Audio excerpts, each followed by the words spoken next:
Film की शुरुआत साल 1980 में मजनांग नाम के एक गांव से होती है, जहां वहां के आसपास मौजूद कई डाकुओं और लुटेरों को मौत के घाट उतार दिया गया था। लेकिन उन्हें किसने मारा और कैसे मारा, ये आज भी एक रहस्य बना हुआ था। उस समय गांव में चोरों के दो बड़े गिरोह हुआ करते थे, जिनमें से एक का नाम सुगली था। ये लोग बेहद खतरनाक और बेरहम माने जाते थे। सबसे अजीब बात तो ये थी कि इन्हें मारना लगभग नामुमकिन समझा जाता था।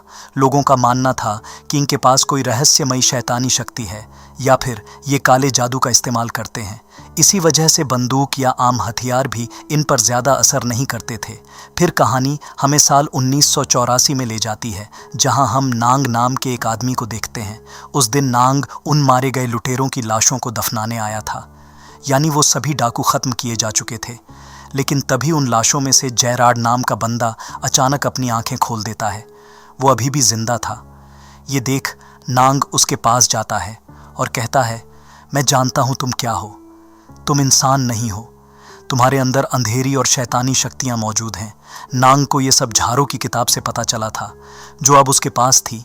ये सब सोचकर उसका गुस्सा और बढ़ जाता है। तभी वो जयराड को ख़त्म करने के लिए एक तेज़ धार वाला कट्टर उठा लेता है। लेकिन मरने से पहले जयराड पूरे गांव को एक भयानक श्राप दे जाता है। वो कहता है कि जब तक उसका खून इस धरती पर मौजूद रहेगा और जब भी उसका खून इस ज़मीन पर गिरेगा, तबाही और मौत का सिलसिला फिर शुरू हो जाएगा। इतना कहने के बाद जयराड का क्या हुआ, ये हमें नहीं दिखाया जाता। जिसके बाद कहानी सीधे 10 साल बाद से शुरू होती है, जहां हम जिया नाम की एक लड़की को देखते हैं, जो अपने कुछ दोस्तों को लेकर अपने गांव मजनांग वापस लौट रही थी। यही वो जगह थी जहां कभी जयराड और खूंखार डाकू रहा करते थे। रास्ते में हुई उनके बातचीत से हमें पता चलता है कि रिसेंटली जिया के मां की मौत हो चुकी है और वो उसी के अंतिम संस्कार में शामिल होने अपने गांव जा रही है। लेकिन उसके गांव लौटने की एक और बड़ी वजह थी। वो अपने पिता के बारे में सच्चाई जानना चाहती थी और हैरानी की बात यह थी कि उसका पिता कोई और नहीं बल्कि जयराड ही था। गांव पहुंचते ही अजीब और डरावनी घटनाएं शुरू होने लगती हैं। कभी भी मौसम अचानक बदल जाता तो कभी काले बादल पूरे आसमान को ढक लेते।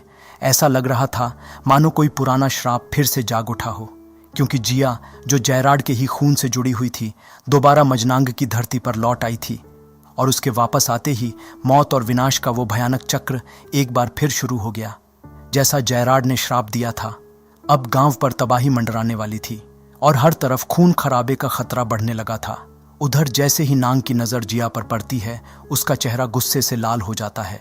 तभी हमें पता चलता है कि नांग असल में जिया का नाना है और वो वही आदमी था जिसने सालों पहले जयराड को मौत के घाट उतारा था। इतना ही नहीं, अंतिम संस्कार में मौजूद गांव के लोग भी जिया को अजीब नज़रों से देख रहे थे, जैसे उसे देखकर उन्हें किसी अनहोनी का डर सता रहा हो। तभी उसका नाना उसे सख्त लहजे में कहता है कि वो जितनी जल्दी हो सके इस गांव को छोड़ दे, क्योंकि अगर वो यहाँ रुकी रही तो गांव में होने वाली हर मौत और तबाही की जिम्मेदार वही होगी। दूसरे सीन में हम नांग को एक गांव वाले के साथ देखते हैं। वो भी जिया के गांव आने को बेहद खतरनाक मानता था, इसलिए वो उसे चेतावनी देता है कि अपनी सुरक्षा का पूरा ध्यान रखे। रात होने पर घर के सारे दरवाजे अच्छी तरह बंद कर दें और अगर कोई दरवाज़ा खटखटाए तो उसे बिल्कुल न खोले। वो यहाँ तक कहता है कि अगर उसके सामने कोई अजीब चीज़ या परछाई दिखाई दे तो उसकी मौत की जिम्मेदार वो खुद होगी। उधर जिया अपने दोस्त के साथ बैठी हुई थी कि तभी ऊपर वाली मंजिल से एक गेंद लुढ़कती हुई नीचे आ जाती है। गेंद को देख जिया ऊपर चली जाती है। वहाँ एक पुराना स्टोर रूम था, जहाँ रखा एक बंद संदूक उसका ध्यान अपनी तरफ खींच लेता है। जिया जैसे ही उसे खोलकर अंदर देखने वाली होती है, तभी नांग गुस्से में वहाँ पहुँच जाता है। वो उसे डांटते हुए कहता है कि बेकार की चीज़ों में समय बर्बाद करने के बजाय जल्दी से अपना सामान पैक करे। वो जिया से कहता है कि अंधेरा होने से पहले वो उसे शहर छोड़ देगा। लेकिन जिया के दोस्त को ये बात काफ़ी अजीब लगती है कि उसका नाना किसी भी कीमत पर उसे इस गांव से दूर भेजना चाहता है। वो जिया से कहता है कि शायद इसके पीछे कोई बड़ा कारण छिपा हुआ है। वैसे भी गांव वाले जिया की बातों पर भरोसा नहीं कर रहे थे। वहीं जिया को भी महसूस होने लगा था कि इस पूरे मामले में कोई गहरा राज है और वो उस सच्चाई का पता लगाना चाहती थी। जिया बताती है कि उसका नाना कभी नहीं चाहता था कि वो इस गांव में आए। वो हमेशा कहता था कि अगर जिया यहाँ आई तो लोगों की मौत शुरू हो जाएगी। लेकिन जिया को समझ नहीं आता था कि उसके गांव आने और लोगों की मौत का आपस में क्या संबंध हो सकता है। तभी उनकी बातचीत के बीच नांग वहां आ जाता है और उसे गांव से बाहर ले जाने की तैयारी करने लगता है। तभी उन्हें पता चलता है कि गाड़ी का टायर पंचर हो चुका है। ये देखते ही नांग के चेहरे पर डर और घबराहट साफ दिखाई देने लगती है। ऐसा लग रहा था मानो उसके साथ वही हो रहा हो जिसका उसे सबसे ज्यादा डर था। घबराहट में वो तुरंत घर के अंदर जाता है और एक बंदूक उठा लाता है। फिर वो जिया को सख्त हिदायत देता है कि वो किसी भी हालत में घर से बाहर ना निकले। इसके बाद वो जिया के दोस्त को अपने साथ लेकर बाहर चला जाता है। जिया बार बार उससे पूछती है कि आखिर वो क्या छिपा रहा है और उसे घर में बंद करके क्यों रखा जा रहा है, लेकिन नांग उसकी किसी बात का जवाब नहीं देता और बिना कुछ कहे वहां से निकल जाता है। उधर नांग जिया के दोस्त को रास्ते में छोड़कर अकेला आगे बढ़ जाता है। चलते चलते वो आराम से सिगरेट पीने लगता है कि तभी उसकी नज़र हवा में मंडराती एक काली परछाई पर पड़ती है। शुरुआत में वो उसे नज़रअंदाज कर देता है, लेकिन कुछ ही पल बाद उसके होश उड़ जाते हैं। उसके सामने 4 रहस्यमयी काली आत्माएं एक ताबूत को उठाए हुए दिखाई देती हैं। ये नज़ारा इतना डरावना था कि नांग बुरी तरह घबरा जाता है। सिर्फ वही नहीं, इलाके के कुछ पहरेदार भी उन ताबूत उठाए हुए आत्माओं को देख लेते हैं। वहीं पास में रहने वाली एक बुजुर्ग औरत की नज़र भी उन्हीं 4 आत्माओं पर पड़ जाती है। उन्हें देखते ही वो घबराकर अपनी बेटी को एक कमरे में छिप जाने के लिए कहती है, क्योंकि वो अच्छी तरह जानती थी कि जो भी इन आत्माओं को देख लेता है उसकी मौत तय होती है। वो किसी भी कीमत पर अपनी बेटी की जान बचाना चाहती थी। तभी हमें पता चलता है कि उस बुजुर्ग औरत की बेटी और जिया एक दूसरे की अच्छी दोस्त थीं। खैर, तो उन खतरनाक आत्माओं ने सबसे पहले अपनी रहस्यमयी शक्तियों से उस बुजुर्ग औरत को मार डाला। इसके बाद जिन 2 आदमियों ने उन आत्माओं को देखा था उनकी भी जान चली जाती है और अब उन आत्माओं का अगला निशाना जिया का दोस्त बनने वाला था। लेकिन ठीक उसी वक्त जिया वहां पहुंच जाती है। उसका दोस्त बुरी तरह डरा हुआ था और घबराकर उसे बताने लगता है कि उसने अपनी आंखों से उन भयानक आत्माओं को देखा है। मगर जिया उसकी बात पर बिल्कुल यकीन नहीं करती। उसे लगता है कि उसके नाना ने ही उसे कोई अजीब कहानी सुना दी होगी, जिसकी वजह से वो इतना डरा हुआ है। जिया अपने दोस्त की बातों को झूठ समझ ही रही थी कि तभी उसकी नज़र उसके चेहरे पर पड़ती है। उसका चेहरा अचानक सूजने लगा था। उसे सांस लेने में तकलीफ हो रही थी। वो छटपटा रहा था और अपने दोनों हाथों से कुछ हटाने की कोशिश कर रहा था। ऐसा लग रहा था मानो किसी ने उसके गले में फंदा डाल दिया हो। देखते ही देखते उसके पैर जमीन से ऊपर उठने लगते हैं, जैसे कोई अदृश्य ताकत उसे हवा में लटकाकर गला घोंट रही हो। तभी सही समय पर नांग वहां पहुंच जाता है। वो तुरंत एक आईना निकालकर उसके सामने करता है। हैरानी की बात यह थी कि जिया के दोस्त के पीछे वही 4 डरावनी आत्माएं खड़ी थीं, जिन्हें आम आंखों से नहीं देखा जा सकता था, लेकिन आईने में उनका असली रूप साफ दिखाई दे रहा था। ये देखकर नांग तुरंत अपनी बंदूक निकालता है, मगर उस बंदूक में गोलियों की जगह नमक भरा हुआ था। वो उन आत्माओं पर नमक से हमला करता है और नमक का असर होते ही वो चारों आत्माएं पीछे हटने लगती हैं, जिससे जिया के दोस्त की जान फिलहाल के लिए बच जाती है और वो उस अदृश्य पकड़ से आज़ाद हो जाता है। लेकिन रात अभी बाकी थी और शैतान कभी अपने शिकार को नहीं छोड़ता। जिया अब भी समझ नहीं पा रही थी कि आखिर उसके आसपास क्या हो रहा है। वो बार बार नांग से सवाल करती है, मगर नांग बिना कुछ बताए आगे बढ़ता रहता है। उसके हाथ में मौजूद आईना लगातार उन आत्माओं की हरकतों को दिखा रहा था और उसी की मदद से वो उनके करीब आने का अंदाज़ा लगा पा रहा था। लेकिन तभी अचानक पीछे से उन आत्माओं ने फिर हमला कर दिया। इस बार उन्होंने जिया के दोस्त को अपनी पकड़ में ले लिया और एक बार फिर उसकी जान लेने की कोशिश करने लगे। लेकिन नांग किसी तरह एक बार फिर उसे बचाने में कामयाब हो जाता है। लेकिन जैसे ही वे लोग आगे बढ़ते हैं, नांग अचानक उनकी नज़रों से गायब हो जाता है और जिया अपने दोस्त के साथ अकेली रह जाती है। दोनों समझ चुके थे कि वो खतरनाक आत्माएं अब किसी भी वक्त उन तक पहुंच सकती हैं। डर के मारे जिया तुरंत अपनी दोस्त के घर में जाकर छिप जाती है, क्योंकि उसे लगता है कि अगर वो बाहर रही तो अगला निशाना वही बनेगी।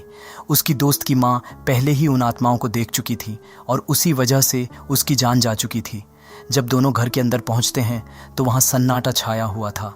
पूरे घर में सिर्फ उसकी माँ की लाश मौजूद थी। ये मंजर देखकर दोनों बुरी तरह डर जाते हैं। जिया का दोस्त ताबूत पर दस्तक देकर उसे अपनी तरफ बुलाने की कोशिश करता है, लेकिन जिया उसकी आवाज़ नहीं सुन पाती। आखिरकार दोनों फैसला करते हैं कि यहाँ रुकना सुरक्षित नहीं है, इसलिए वे वापस बाहर निकल जाते हैं। बाहर आते ही जिया के दोस्त की नज़र दूर से आती हुई एक गाड़ी पर पड़ती है। उसे लगता है कि शायद कोई उनकी मदद के लिए आ रहा है। वो खुशी खुशी उस तरफ दौड़ पड़ता है, लेकिन अगले ही पल सच्चाई सामने आ जाती है। वो कोई साधारण गाड़ी नहीं थी, बल्कि वही 4 भयानक आत्माएं थीं जो ताबूत उठाए उनकी तरफ बढ़ रही थीं। इस बार वो किसी भी हालत में अपने शिकार को छोड़ने वाली नहीं थीं। देखते ही देखते वो जिया के दोस्त को अपनी गिरफ्त में ले लेते हैं और बेरहमी से उसकी जान ले लेते हैं। अपने दोस्त की मौत देखकर जिया पूरी तरह टूट जाती है। वहीं दूसरी तरफ हम देखते हैं कि नांग उस आदमी के पास पहुंच चुका है जो गांव के लोगों को लगातार सावधान रहने और खतरे से बचने की चेतावनी दे रहा था। नांग उस आदमी से कुछ नमक की गोलियां और उसकी ताबीज़ मांगता है ताकि वो खुद को और बाकी लोगों को उन खतरनाक आत्माओं से बचा सके। ताबीज़ देने के बाद वो आदमी नांग से पूछता है कि आखिर वो करना क्या चाहता है। तब नांग कहता है कि जयराड की बेटी वापस गांव लौट आई है और तुम तो जानते ही हो कि जयराड ने मरने से पहले कैसा श्राप दिया था। उसने कहा था कि जब भी उसका खून इस धरती पर लौटेगा अपने साथ मौत और तबाही लेकर आएगा, लेकिन उसी के खून में उसकी बर्बादी का रास्ता भी छिपा हुआ है। नांग बताता है कि वो जयराड की बेटी के जरिए उसी के खून का इस्तेमाल करके हमेशा के लिए उसका अंत करना चाहता है ताकि इस गांव को उस पुराने श्राप और उसके छोड़े हुए विनाश से हमेशा के लिए मुक्त किया जा सके। इसके बाद कहानी का रुख जिया की तरफ मुड़ता है, जहां हमें पता चलता है कि याटो नाम का एक आदमी उसे अपने साथ ले गया है। कभी यही याटो नांग के साथ मिलकर डाकुओं और चोरों का सफाया किया करता था। तभी उसकी नज़र जिया के गले में पहने हुए एक खास ताबीज़ पर पड़ती है। ये वही ताबीज़ था जो बुरी आत्माओं और शैतानी ताकतों से रक्षा कर सकता था। याटो तुरंत समझ जाता है कि यह ताबीज़ उसे नांग ने ही दिया होगा। जिया उससे पूछती है कि आखिर इस ताबीज़ का असली मकसद क्या है। तब याटो उसे बताता है कि ये उसके पिता द्वारा पूरे गांव पर लगाए गए श्राप से बचाने के लिए दिया गया है। ये सुनकर जिया हैरान रह जाती है, क्योंकि याटो उसके पिता और नाना दोनों के बारे में बहुत कुछ जानता था। इसलिए वो तुरंत उससे पूछती है कि आखिर उसके पिता जयराड के साथ सालों पहले क्या हुआ था।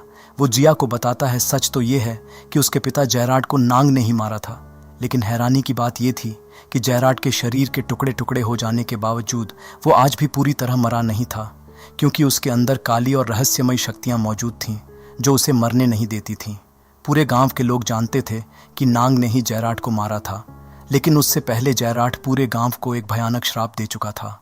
उसने कहा था कि जब तक उसका खून इस धरती पर रहेगा या जब भी उसका खून दोबारा यहाँ लौटेगा, तब मौत और तबाही का सिलसिला शुरू हो जाएगा। याटो आगे बताता है कि जिया उसी का खून है और उसके गांव में कदम रखते ही वो श्राप फिर से जाग उठा है। यहाँ तक कि सुगली गिरोह के मरे हुए डाकुओं की आत्माएं भी वापस लौट आई हैं। अब जो भी उन आत्माओं को देखता है वो उनका अगला शिकार बन जाता है और अपनी जान गंवा देता है। ये सब सुनकर जिया के दिल की धड़कन तेज हो जाती है। उसे याद आता है कि जैसे ही वो गांव में दाखिल हुई थी, पूरे आसमान पर काले बादल छा गए थे और माहौल अचानक डरावना हो गया था। उधर दूसरी तरफ वही आदमी जिसने नांग को नमक की गोलियां और ताबीज़ दिया था, अपने घर में बैठा था। तभी उसकी पत्नी गुस्से में उससे सवाल करने लगती है कि उसने वो ताबीज़ नांग को क्यों दे दिया। उनके पास बचाव के लिए सिर्फ एक ही ताबीज़ था। अब अगर आत्माएं उन तक पहुंच गई तो वो खुद को कैसे बचाएंगे। वो अभी यही बातें कर रही होती हैं कि तभी अचानक घर के दरवाजे पर किसी के दस्तक देने की आवाज़ सुनाई देती है। जैसे ही वो आदमी दरवाज़ा खोलता है, उसके बाहर वहीं 4 खौफनाक आत्माएं खड़ी दिखाई देती हैं। हालांकि वो खुद उन्हें नहीं देख पाता, लेकिन उसकी पत्नी की नज़र उन पर पड़ जाती है। अगले ही पल वो आत्माएं घर के अंदर घुस आती हैं और उसकी पत्नी पर हमला कर देती हैं।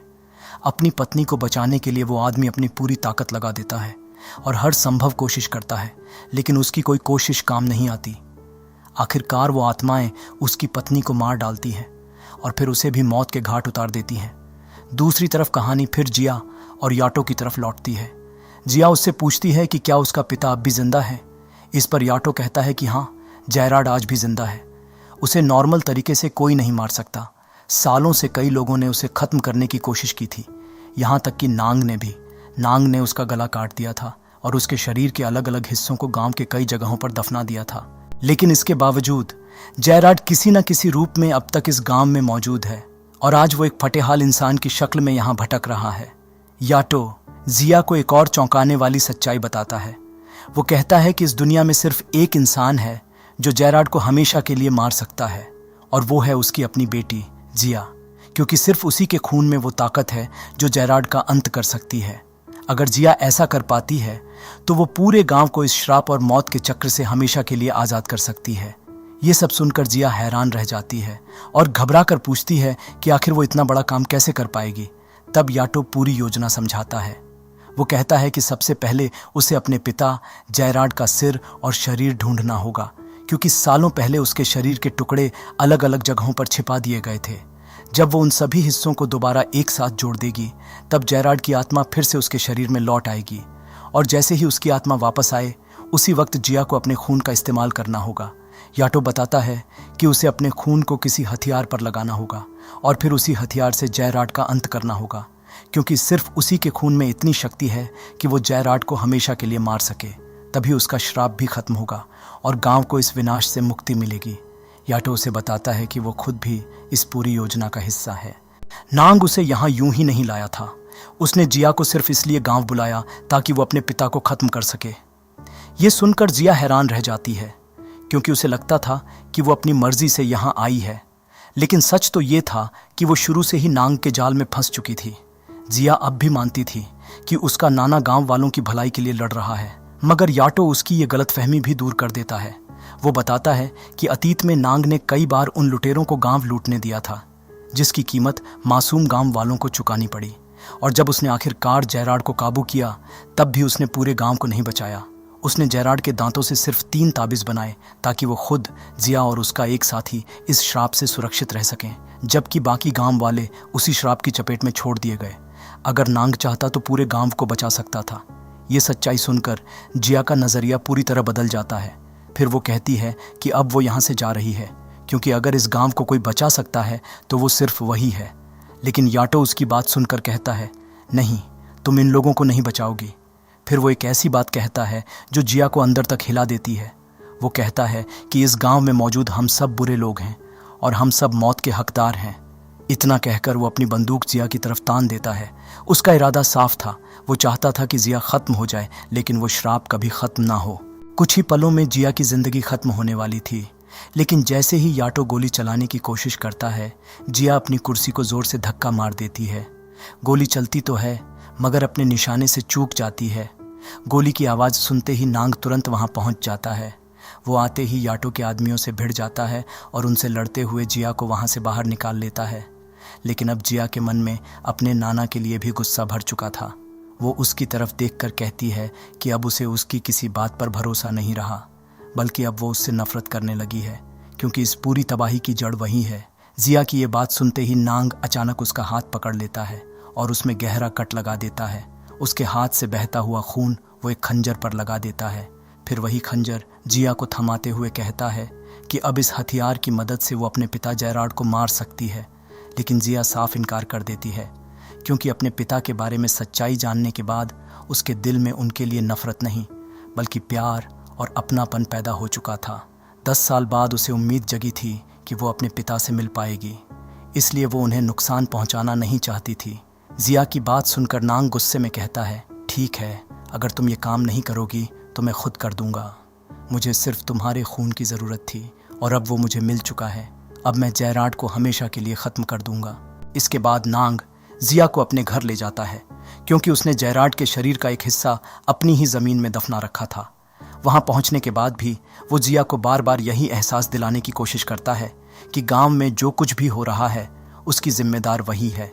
ये बात सुनकर जिया के अंदर का गुस्सा फूट पड़ता है। उसे महसूस होता है कि अब इस श्राप से भागने का कोई मतलब नहीं है, इसलिए वो अपने गले से वो ताबीज़ उतार देती है जो उसके पिता के दांत से बनाया गया था और उसे बुरी शक्तियों से बचा रहा था। जैसे ही ताबीज़ उसके गले से उतरता है, वही डरावनी आत्माएं उसके सामने दिखाई देने लगती हैं।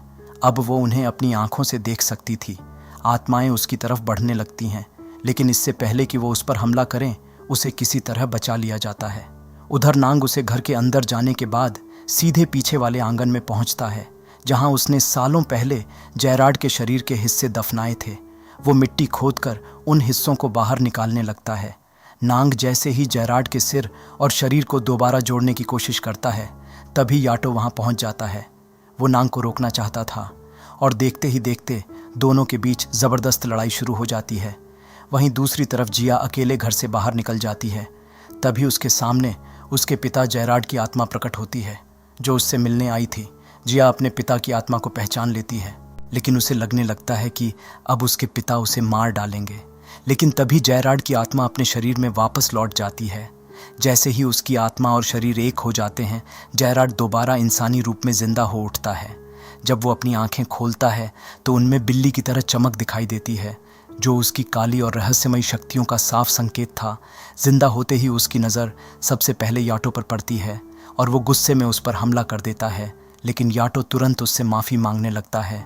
उधर नांग भी उसके सामने सिर झुका देता है और अपने गुनाह कबूल करने लगता है। वो कहता है कि उसने जेरार्ड के साथ बहुत बड़ा धोखा किया था। वो मानता है कि जेरार्ड पहले सिर्फ एक चोर था और उसे इतने शक्तिशाली काले जादू के बारे में कुछ नहीं पता था, बल्कि वही इंसान था जिसने उसे ये सब सीखने और अपनी शक्तियाँ बढ़ाने के लिए उकसाया था। लेकिन जब जेरार्ड की ताकत उसके काबू से बाहर जाने लगी, तब उसने उसे मरवाने का फैसला कर लिया। ये सुनकर जेरार्ड हैरान रह जाता है और पूछने वाला होता है कि आखिर उसने ऐसा क्यों किया। तभी नांग बताता है कि उसे भी किसी और ने ऐसा करने के लिए मजबूर किया था। लेकिन इतने सालों की धोखेबाजी और दर्द सहने के बाद जेरार्ड के दिल में नांग के लिए ज़रा भी रहम नहीं बचा था। वो उसे मारने ही वाला था कि तभी सही समय पर जिया वहाँ पहुँच जाती है। वो दौड़कर अपने पिता को गले लगा लेती है और उनसे हाथ जोड़कर विनती करने लगती है कि इन लोगों को नुकसान ना पहुँचाए। लेकिन अब जेरार्ड सिर्फ अपनी बेटी की बात मानकर रुकने वाला नहीं था। सालों का गुस्सा, दर्द और बदले की आग उसके अंदर भड़क चुकी थी। वो जिया से कहता है कि जब तक वो पूरे गांव को खत्म नहीं कर देता, तब तक उसकी आत्मा को कभी शांति नहीं मिलेगी। ये सुनकर जिया समझ जाती है कि उसके पिता अब अपनी शक्तियों और बदले की भावना के अंधेरे में पूरी तरह डूब चुके हैं। अगर उन्हें नहीं रोका गया तो पूरा गांव तबाह हो जाएगा। आखिरकार उसके पास कोई दूसरा रास्ता नहीं बचता। वो उसी खंजर को उठाती है जिस पर उसका अपना खून लगा हुआ था। फिर सही मौका देखकर पीछे से जेरार्ड पर वार कर देती है। जिया के खून की ताकत के सामने जेरार्ड भी नहीं बच पाता और आखिरकार उसकी मौत हो जाती है। अपने पिता को खोने का दर्द जिया के चेहरे पर साफ दिखाई दे रहा था। वो उनकी लाश को उठाकर वहां से ले जाने लगती है, क्योंकि अब उसे सच्चाई समझ आ चुकी थी। जेरार्ड असल में जन्म से बुरा इंसान नहीं था। उसे इस अंधेरे रास्ते पर किसी और ने धकेला था और उसकी जिंदगी बर्बाद होने के पीछे भी कई लोगों की चालें छिपी हुई थीं। लेकिन तभी जब वो वहाँ से जाने वाली होती है, उसकी वही दोस्त वहाँ पहुँच जाती है जिसकी माँ हाल ही में मारी गई थी। उसने गांव वालों को ये कहते सुन लिया था कि इस पूरी तबाही की वजह जिया है और उसकी माँ की मौत के लिए भी वही जिम्मेदार है। अपनी माँ को खोने के गुस्से में वो लड़की सीधे जिया पर बंदूक तान देती है। लेकिन तभी नांग अपनी आखिरी ताकत जुटाकर उस लड़की को मार डालता है। जिया भी गंभीर रूप से घायल हो चुकी थी और उसकी सांसें धीरे धीरे टूटने लगी थीं। ऐसा लग रहा था मानो अब उसकी जिंदगी भी खत्म होने वाली है। तभी उसके मन में एक ख्याल आता है। उसकी नज़र उसी खंजर पर पड़ती है जिसका इस्तेमाल उसने अपने पिता जेरार्ड को मारने के लिए किया था। दरअसल उस खंजर पर उसका अपना खून लगा हुआ था और साथ ही जेरार्ड का भी खून लगा हुआ था। वो कुछ सोचकर उस खून को चाट लेती है। दूसरे सीन में हम जिया को सड़क पर चलते हुए देखते हैं। सबसे हैरान करने वाली बात ये थी कि उसके शरीर के घाव अपने आप भर रहे थे। ये देखकर साफ समझ आ जाता है कि जेरार्ड की मौत के साथ उसकी सारी रहस्यमयी शक्तियाँ अब जिया के अंदर आ चुकी हैं। शायद जेरार्ड के खून ने उसकी शक्तियाँ उसकी बेटी को दे दी थीं। यही वजह थी कि जिया न सिर्फ जिंदा थी, बल्कि उसके ज़ख्म भी अपने आप ठीक हो रहे थे। अच्छी बात यह थी कि जेरार्ड के मरते ही गांव पर मंडरा रहा भयानक श्राप भी हमेशा के लिए ख़त्म हो चुका था। पोस्ट क्रेडिट सीन में हम एक रहस्यमय आदमी को देखते हैं जो जेरार्ड की लाश को अपने साथ ले जाता है। उसकी बातों से ऐसा लगता है कि वो कई सालों से जेरार्ड के शरीर की तलाश कर रहा था और शायद वही असली शख्स था जिसने पर्दे के पीछे रहकर नांग को इस्तेमाल किया और इन सारी घटनाओं की नींव रखी थी। और इसी के साथ इस कहानी का अंत हो जाता है। दोस्तों, अगर आपको ये एक्सप्लेनेशन अच्छी लगी हो तो इसे लाइक कर देना और अभी तक सब्सक्राइब नहीं किए हो तो सब्सक्राइब भी कर देना। इसी के साथ ये मूवी यहीं समाप्त हो जाती है। तो चलिए मिलते हैं दूसरी मूवी एक्सप्लेनेशन में, जहाँ डर का बसेरा हो।